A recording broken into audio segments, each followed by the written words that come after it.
carte.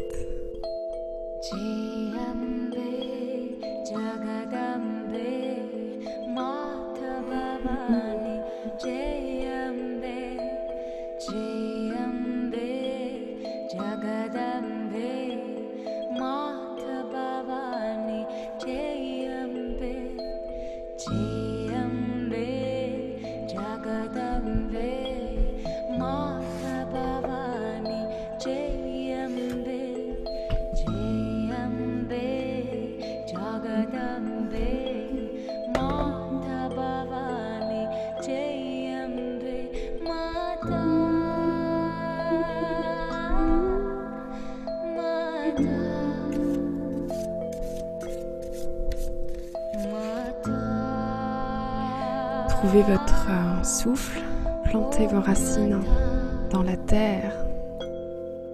Je suis pas sûre que vous m'entendiez en fait quand je parle. Plantez vos racines dans la terre, trouvez votre souffle comme on fait d'habitude et reliez le point qui est relié à la terre, le coccyx, reliez-le par la colonne vertébrale avec le souffle. Allez chercher le point le plus haut sur votre crâne. Autorisez les deux à travailler ensemble et à s'activer. Et installez le souffle entre les deux.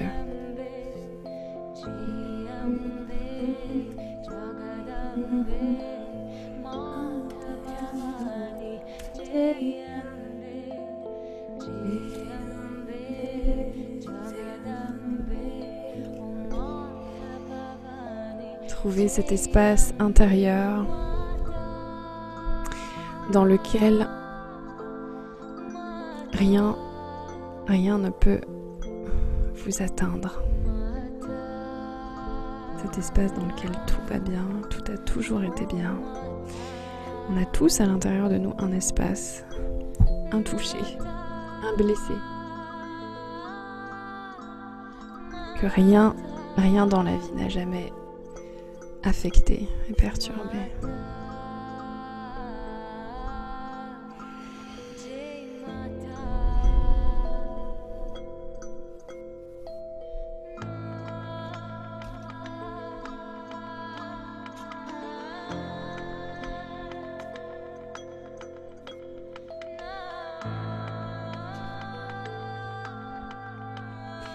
Je vais vous laisser choisir votre carte.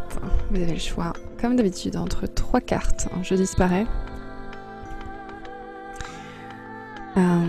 Laissez-vous attirer par l'une d'entre elles. Il y en a une qui va attirer votre attention plus que les autres. Vous pouvez poser une question aussi, quelque chose que vous avez sur le cœur, où vous aimeriez trouver une réponse, une solution.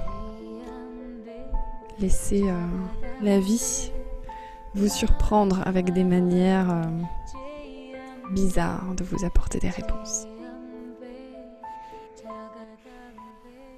Vous pouvez fermer les yeux. Maintenant que vous avez votre carte, vous les laissez ouverts. Ça dépend de la façon dont vous vous sentez le mieux et le plus connecté à vous. Pas à moi, mais à vous. Alors, j'essaie de trouver ma place dans ce monde de bureau.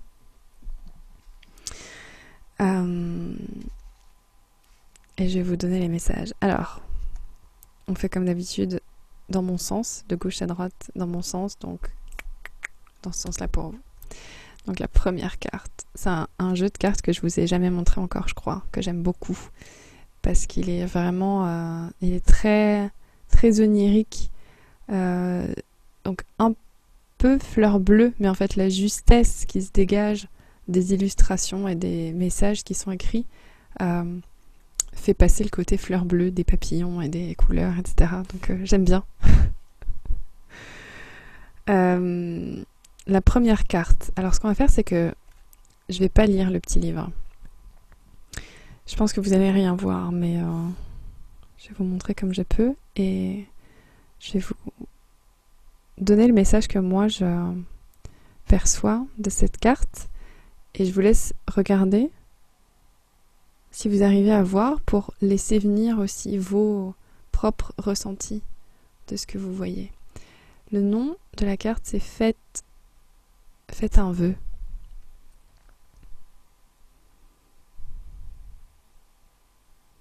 Faites un vœu.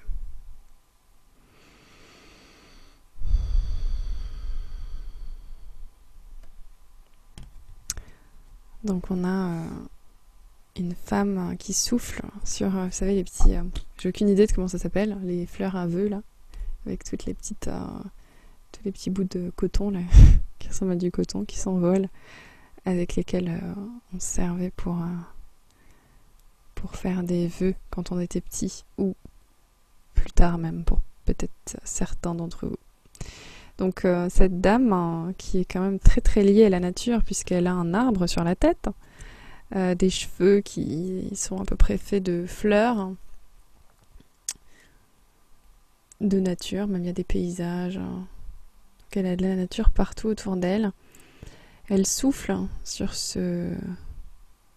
comment ça s'appelle ? Et partout autour volent des espèces de petites fées avec pas des anges, des ailes. Des ailes toutes délicates. Voilà.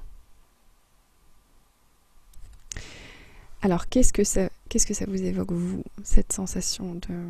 Enfin, la sensation que vous pouvez avoir en laissant cette image vous parler. Essayez de rentrer dans un espace où c'est pas vos pensées habituelles qui s'expriment.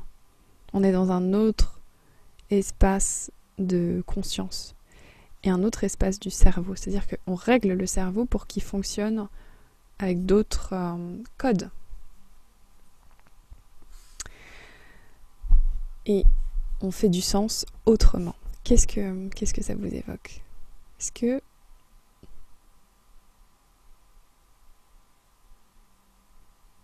que vous faites souvent ça ? Est-ce que c'est quelque chose qui vous parle encore ? J'ai envie de dire encore, parce que je pense qu'enfant, ça nous parlait à peu près à tous. En tout cas, c'est courant chez les enfants que ça nous parle. Est-ce que ça vous parle encore, cette notion de faire un vœu ? Il y a quelque chose que j'aime bien avec cette symbolique que les humains ont choisi à un moment donné, d'utiliser cette fleur pour faire un vœu, c'est que il y a vraiment l'idée que je fais mon vœu et je souffle sur mon vœu. C'est-à-dire que je retiens pas mon vœu à l'intérieur de moi, je l'envoie dans l'univers, je l'envoie à l'extérieur et il se répand dans 1000 petites facettes différentes et il s'en va partout avec toutes ces petites pétales qui sont envoyées dans l'air. Ça, je trouve que ça explique en fait notre rapport et avec cette notion de souhait et de vœu. Et ça donne la symbolique de comment ça fonctionne en fait.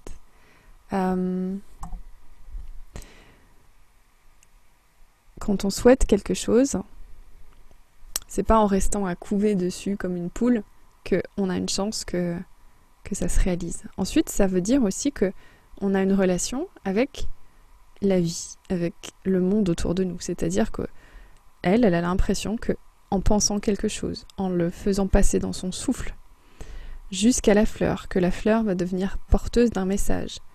Et que cette fleur, en se répandant, en explosant en plein de morceaux dans le monde, va ensuite porter un message au monde, de dire ça, c'est demandé. C'est super intéressant comme façon de voir les choses. Et c'est intéressant parce que c'est très instinctif. Quand on fait un souhait, on l'envoie. Et en même temps, je dis ça a l'air, ben oui, normal, qu'est-ce qu'on ferait d'autre ? Mais pour autant, dans votre vie, est-ce que vous sentez pas qu'il y a des moments où c'est comme il y a quelque chose que vous aimeriez, mais vous n'arrivez pas à ce stade-là de pouvoir souffler dessus et l'envoyer dans un intermédiaire qui l'enverrait à l'extérieur pour dire au monde, c'est ça que moi je souhaite. Quand vous souhaitez quelque chose, est-ce que vous l'envoyez à l'extérieur? Ou est-ce que vous restez à couver dessus, mettez dans un œuf et vous vous asseyez dessus, avec cette peur de dire à l'extérieur c'est ça que je veux, et un manque de reconnaissance de vos propres souhaits, de vos propres désirs. Est-ce que c'est clair pour vous? Parce que pour elle c'est clair. À partir du moment où elle souffle, ça passe par la bouche. La bouche, c'est aussi ce qu'on verbalise. Autre chose qu'on verbalise, c'est les prières. Pourquoi c'est fort une prière? Au-delà de l'aspect religieux ou croyance, c'est que quand je dis une prière, quand je prie, je dis la prière. Si c'est dans ma tête, je vais quand même mettre des mots dessus, mais en général, les prières sont dites aussi à voix haute, même si elles sont murmurées. Ça fait que vous commencez à mettre votre souhait dans la matière, dans l'existence, parce que ça passe, le mot va créer une fréquence, et en gros, c'est comme si ça traduit votre pensée dans une vraie fréquence perceptible, puisqu'on peut entendre les mots. Et les pensées, ça dépend des gens. Donc il faut que ce soit clair pour énoncer et pour le donner à l'extérieur. Est-ce que ce que vous souhaitez, vous arrivez à le clarifier suffisamment en vous, à le faire passer par les étapes et de reconnaître j'ai envie de ça. Et ça a l'air d'être pour beaucoup de gens c'est mignon quoi, c'est mignon, ça sert à rien. Mais si vous n'êtes même pas capable de faire ça, c'est que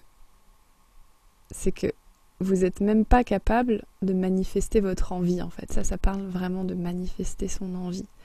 Et d'avoir cette confiance dans l'environnement autour de nous pour dire l'environnement va percevoir ça et il va se passer quelque chose. Donc il y a une notion de confiance. Dans tous les vœux, il y a une notion de confiance. Et il y a aussi une notion de allez, je joue mes cartes, j'ose faire quelque chose à mon niveau, parce que on fait des vœux en général sur des choses pour lesquelles on n'a pas de prise. Après peut-être qu'à côté elle va aussi avoir l'intelligence de se dire bon ben ça je l'ai demandé, j'ai verbalisé que je souhaite ça, maintenant je vais faire de la place dans ma vie aussi pour que ça se produise. Je vais aussi agir à mon niveau pour faire ce qu'il faut pour que il y ait une petite pétale, un petit pétale qui revienne avec mon vœu exaucé. Donc c'est pas juste forcément attendre, mais c'est une étape qui est importante de savoir reconnaître ce dont on a envie. Il y a un côté aussi léger, mais est-ce que pour vous parler de vœux, c'est devenu comme, vous savez, un truc d'enfant quoi? Bref, non, on est trop vieux pour faire des vœux. C'est quoi ça? C'est un truc d'enfant. Nous, on est pieds sur terre et alors, si c'est votre cas, est-ce que ça sonne juste vraiment avec vous de fonctionner comme ça? Ou est-ce que vous sentez qu'il y a des choses qui se sont perdues à vous forcer en fait à redevenir, à devenir terre à terre et perdre cette notion de magie en fait qu'on peut avoir quand on est enfant, ou qu'on a l'esprit d'un enfant devant une fleur et qu'on se dit la fleur va donner mon message quelque part.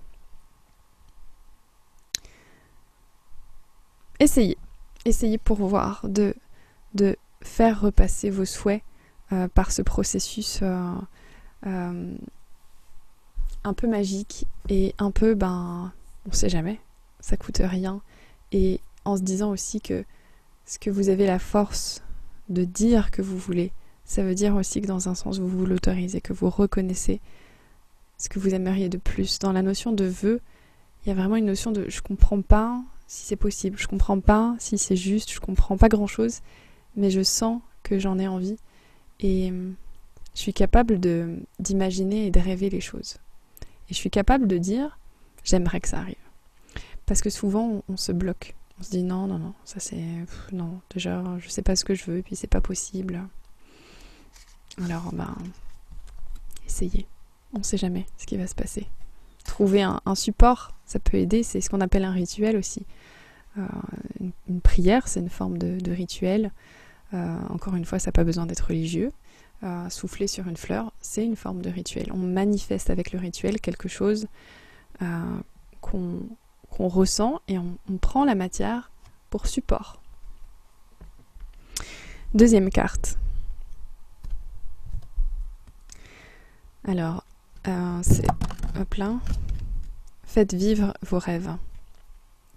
Faites vivre vos rêves. Est-ce que vous voyez quelque chose? On a un enfant. Ah, je crois que c'est là. Non, pas du tout. J'allais dire que c'est l'image de la boîte, mais c'est totalement faux. Alors, on a un enfant qui souffle encore. C'est rigolo, hein? On a encore l'image du souffle. Faites vivre vos rêves. C'est comme si on est à l'étape d'après. On a dit ce qu'on voulait. On a dit ce qu'on voulait, on a soufflé, donc c'est hors de notre portée. Là, à lui, cet enfant-là, c'est son monde à lui. C'est dans sa portée à lui qui peut créer les choses. Revenir à cette notion de... vous avez une part plus grande que vous ne le pensez dans la réalisation des vœux que vous avez pu faire et des rêves que vous pouvez avoir. L'enfant sait ça.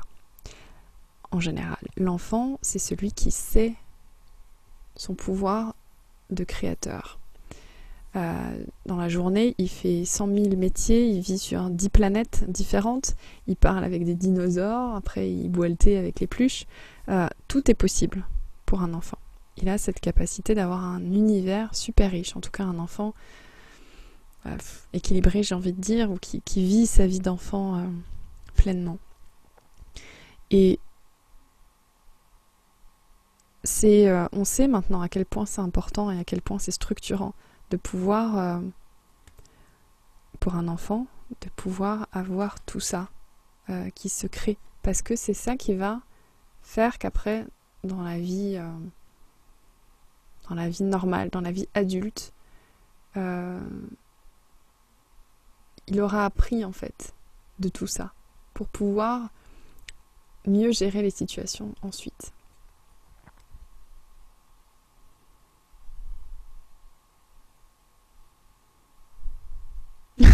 On retrouve la petite fleur, je sais pas si vous la reconnaissez. C'est pas un dent de lion? Dent des lions? Je dis n'importe quoi peut-être, hein. Ça vient de sauter dans mon esprit. Donc on retrouve notre petite fleur. C'est ça, hein, c'est rigolo, c'est vraiment... on est vraiment la carte d'après, c'est-à-dire que là, c'est parti, et c'est comme si que, en vol, il y a tout ça qui se crée. Donc, à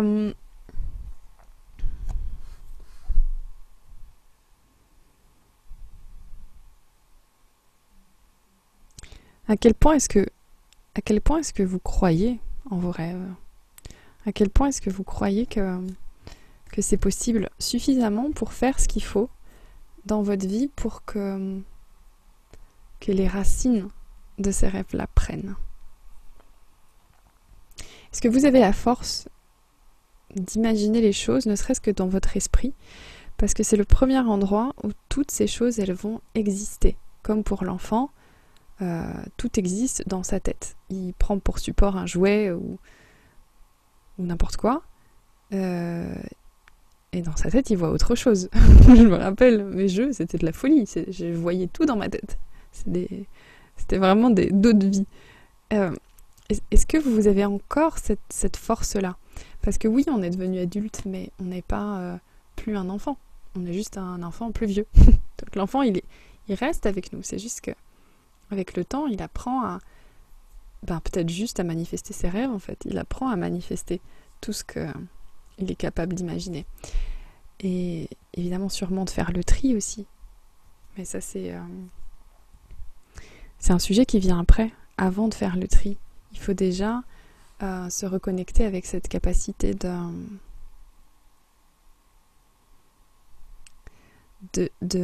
laisser les choses que vous imaginez de plus belles prendre vie à l'intérieur de vous. Je suis convaincue qu'on arrive à un moment où la force de notre imagination va être très importante. Je pense qu'on arrive à un moment où les gens qui sont capables d'imaginer les choses autrement vont avoir une place importante dans la société, dans notre monde. Et que les gens qui ont cette capacité pour eux-mêmes d'imaginer des choses et de leur donner vie à leur mesure, de la manière dont ça se fait naturellement pour un être humain, vont voir une différence dans leur vie personnelle aussi. Donc peut-être les gens qui ont tiré cette carte en sont à cette étape-là. Il n'y a pas de limite, c'est après que ça vient la limite. C'est de faire confiance à cet esprit d'enfant en vous qui voit des choses. C'est la créativité. Revenir à la créativité, pas juste endurer les choses que l'extérieur nous donne à manger. Revenir à notre propre pouvoir créateur à nous, qui est par nature l'enfant en nous. Et faire confiance un peu à tout ça. Et la dernière carte, on a des cartes très rêveuses, très oniriques. Bon, tout le jeu, hein, mais là, celle-ci, non, particulièrement. C'est l'illumination. Alors, est-ce que vous voyez un petit peu ? Illumination. On est juste devant la pleine lune. On a une femme qui a une espèce de robe papillon. Elle a un papillon aussi qui est tatoué dans le dos. Et elle tient un papillon, ou alors elle est sur le papillon en train de voler, on ne sait pas trop. Et elle regarde la lune. Je vais peut-être regarder le livret pour celle-ci.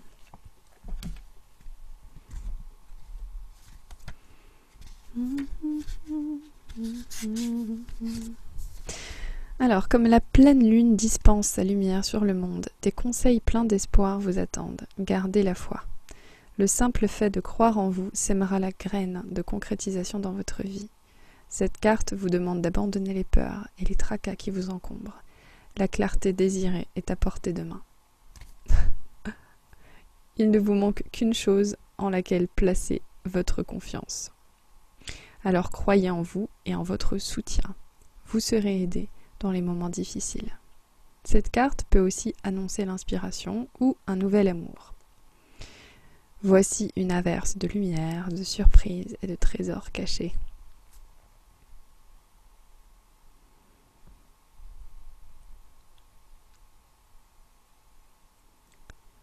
Alors pour moi, c'est un peu la carte complémentaire qui cette fois-ci met vraiment l'emphase sur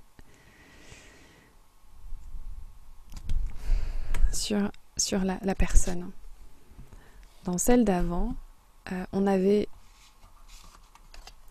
l'acte en lui-même, de savoir conscientiser un souhait et l'envoyer par un outil, par un rituel outil.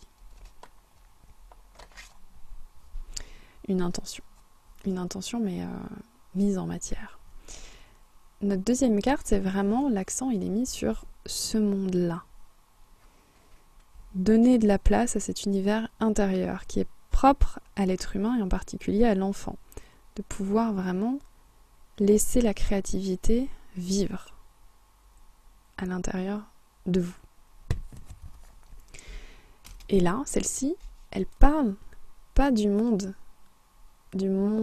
du souhait, du monde des rêves, du monde de l'extérieur.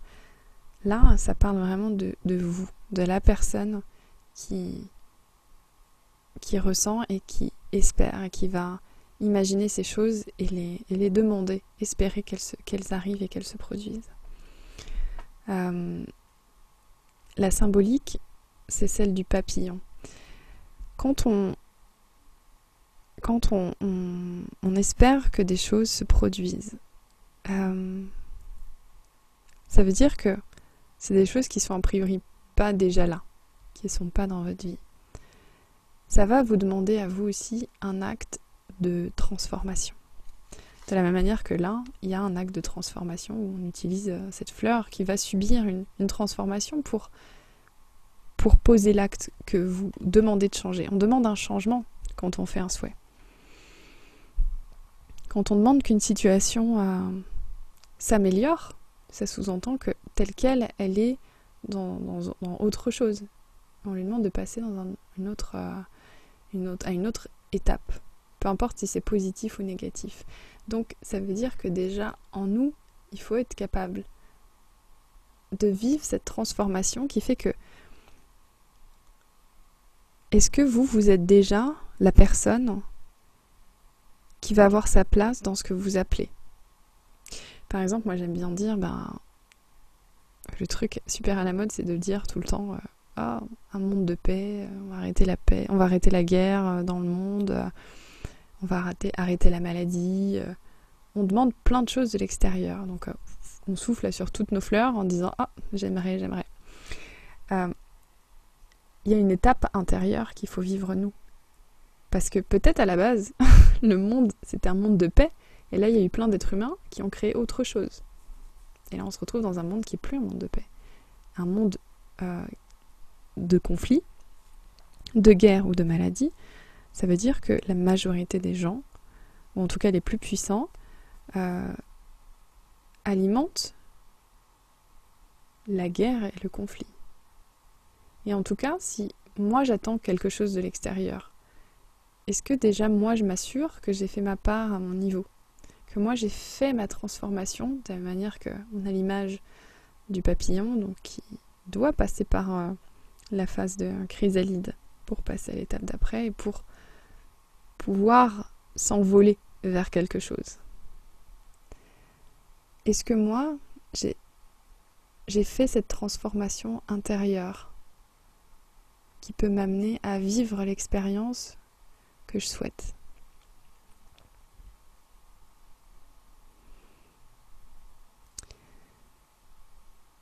Qui se fait avec confiance. Parce que c'est là en fait où c'est délicat, c'est que souvent on demande des choses et par effet miroir, il y a des choses qui se présentent et on les voit même pas en fait, parce que nous, on n'a pas envisagé de changer. Par exemple, je veux des choses super belles dans ma vie. Par contre, moi, je me considère comme nulle et je mérite pas. Il y a des choses, il y a des opportunités peut-être qui vont se produire comme ça, qui vont arriver vers moi. Mais moi, j'ai tellement un regard sur moi qui correspond pas à ce qu'il faut pour expérimenter, puisqu'expérimenter les choses, ça veut dire qu'il y a une dualité, il y a moi et il y a l'environnement. Donc il faut que l'environnement soit prêt, il faut que moi je sois prête. Et du coup, les opportunités, soit je vais pas les voir, soit je vais toujours les transformer jusqu'à ce que ça marche pas en fait. Et du coup, ne jamais vivre je veux vivre des choses bien et que de belles choses m'arrivent. Il y a beaucoup de gens qui font ça, on est beaucoup à faire ça. Je voudrais que le monde soit génial. Je voudrais être en bonne santé. Je voudrais... Ok, qu'est-ce que moi j'ai transformé en moi pour ne plus vivre les choses qui me font vivre des choses qui ne sont pas ce que je veux? Est-ce que moi je prends soin de ma santé? Est-ce que je prends soin de moi? Est-ce que je prends soin des autres à ma mesure? Puisque je dis que la paix c'est important. Est-ce que moi je crée de la paix autour de moi ou est-ce que je crée des conflits? Ça veut dire se poser des questions, ça veut dire faire un chemin et un travail. Mais ça veut dire aussi faire ce qu'il faut pour atteindre mes objectifs, pour atteindre les choses qui sont importantes pour moi. Parce que quand on en est au point de dire « je veux ça », de les imaginer aussi fort que ça, c'est que ces choses-là, elles sont importantes pour moi et que ça donne du sens à ma vie. C'est la créativité qui va donner un sens à notre vie au bout du compte. C'est pas juste se traîner de jour en jour et de survivre. C'est dur comme vie. C'est la créativité qui vraiment nous porte. Quel que soit ce que c'est, ça veut pas dire être artiste, la créativité. Mais juste inventer des choses, dire ok, là, je fais les choses comme ça. Là, je vais interagir de cette manière-là. Ça, c'est de la créativité. Je suis responsable des choses que je veux. Là, je me rends responsable et en même temps, je reconnais que j'ai un lien avec le reste. Je reconnais mon interaction avec l'univers, avec l'environnement. Il faut que l'environnement, il soit d'une manière, on est d'accord. Mais moi, il faut que je sois dans un état d'esprit aussi. Si cette chose-là, elle est aussi importante, elle est si importante que ça me fait souffler dans une fleur pour dire « Oh, s'il vous plaît, j'aimerais tellement », c'est que ça vaut le coup de le faire. C'est que c'est important pour vous. Donc, soit vous vous reconnaissez dans une des étapes, soit c'est un peu un tirage de cartes à étapes, justement. Je le vois comme un seul cheminement. Et on va prendre une carte de groupe. On va voir ce que ça nous donne. J'essaie de pas faire une vidéo trop longue. Allez, on lance la musique d'ambiance en même temps qu'on se cherche une petite carte de groupe.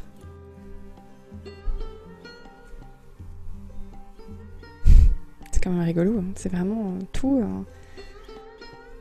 le message est vraiment autour de cette imagination, cette créativité et intention. Savoir poser une intention, mais savoir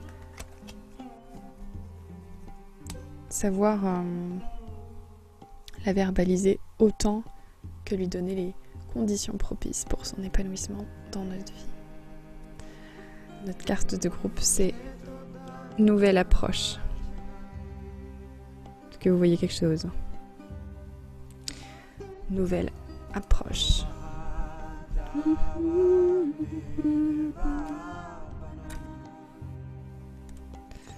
Sortez de votre cocon et de vos anciennes manières de procéder. Vous devez relever le défi et tenter quelque chose de nouveau. Cherchez à apporter de la magie dans votre univers. Créez avec l'intention de remplir votre vie de joie et de bonheur. On n'a que les mêmes cartes. C'est un monomessage. Comblez vos désirs par l'expérience de nouvelles activités. Vous avez toujours le choix. Ne vous limitez pas. Même quand vous ne bougez pas, c'est un choix que vous faites. Vous êtes poussé à prendre une décision rapide. Peu importe qu'elle soit bonne ou mauvaise, chaque erreur est une opportunité de recevoir une leçon. La quantité de choses à apprendre est incommensurable. Fondez votre choix sur l'amour et sur la meilleure option pour vous, vous-même. Dites-vous que l'échec ne fait pas partie des possibilités.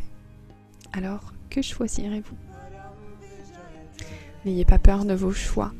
Faites-vous confiance et accueillez le nouveau parce que le nouveau peut faire peur. Mais si on veut attirer quelque chose de nouveau, si on veut attirer quelque chose qu'on souhaite, ça veut dire forcément accueillir quelque chose de nouveau. Donc si vous voyez des nouvelles choses arriver, peut-être que c'est juste la réponse à votre vœu que vous avez envoyé juste avant. Il ne faut pas trop se méfier de ce qui est nouveau. Il faut s'accrocher, il faut laisser une transformation se faire d'abord en soi et surtout laisser les nouvelles façons de voir les choses, restructurer progressivement les choses en s'assurant plus de batterie en s'assurant que ça résonne juste avec vous et que ça vous fait du bien à vous. Ce sera ça votre radar intérieur pour savoir si quelque chose est juste ou pas. Est-ce que ça vous aide à évoluer? Est-ce que ça vous fait du bien ou est-ce que ça va vous aider à vous faire du bien par la suite? Bon bah on n'a plus de musique, c'est pas grave. Hein. Je vous fais de gros bisous. J'espère que vous allez bien. J'espère que vous allez bien. Je vous souhaite tout ça. Je vous souhaite tout ça et je vous souhaite un beau moment de transformation que je suis convaincue qu'on est en train de vivre et qui nous réserve sûrement des surprises plutôt nouvelles, mais décidons de là où on va. Ça peut que nous aider. Et n'y allons pas seuls, tant qu'à faire. Bonne nuit, à très vite.